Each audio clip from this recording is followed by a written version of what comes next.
Gordon was cross. Why should Henry have a new shape? He grumbled. A shape good enough for me is good enough for him. He goes gallivanting off the crew, leaving us to do his work, and comes back saying how happy he feels. It's just disgraceful. Oh, and there's another thing. Henry whistles too much. No respectable engine whistles loudly at stations. I mean, it's not wrong, but we just don't do it. Poor Henry didn't feel happy anymore. Never mind, whispered Percy. I'm glad you're home again, and I do like your whistling. Goodbye, Henry, called Gordon. We're glad to have you with us again, but be sure and remember what I said about whistling. Later that day, Henry stopped at Edward's station. Hello, Henry, said Edward. You look splendid. I was pleased to hear your happy whistle yesterday. Thank you, Edward, smiled Henry. Shh, shh. Can you hear something? It sounds like Gordon, said Edward, and it ought to be Gordon. But Gordon never whistles like that. It was Gordon. He came rushing down the hill at a tremendous rate. He didn't look at Henry, and he didn't look at Edward. He screamed straight through the station and disappeared. Well, said Edward. It isn't wrong, chuckled Henry, but we just don't do it. And he told Edward what Gordon had said.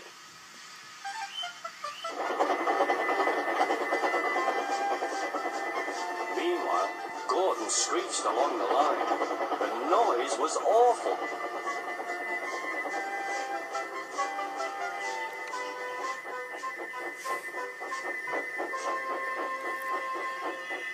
At the station, everyone held their ears. The Fat Controller held his ears too.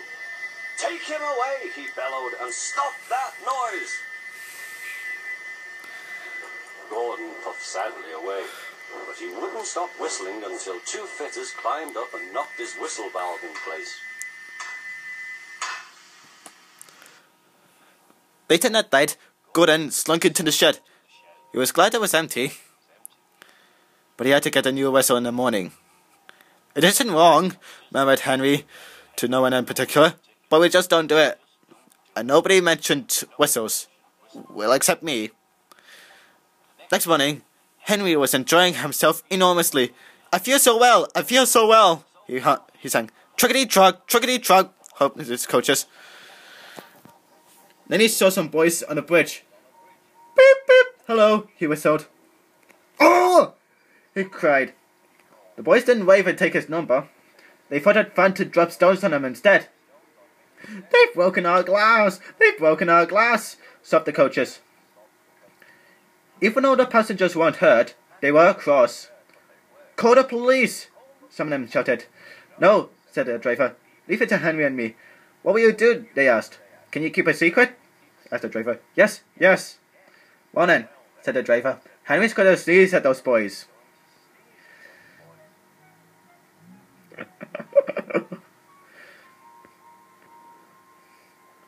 That'll be great fun, said Henry.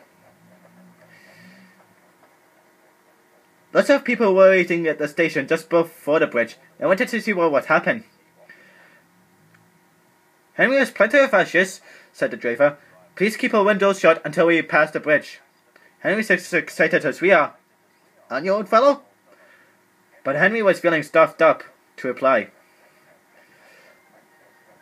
Soon they can see the boys, and they all had stones. Are you ready, Henry? Said the driver. Sneeze hard when I tell you. Now, he said. Achoo, shoot!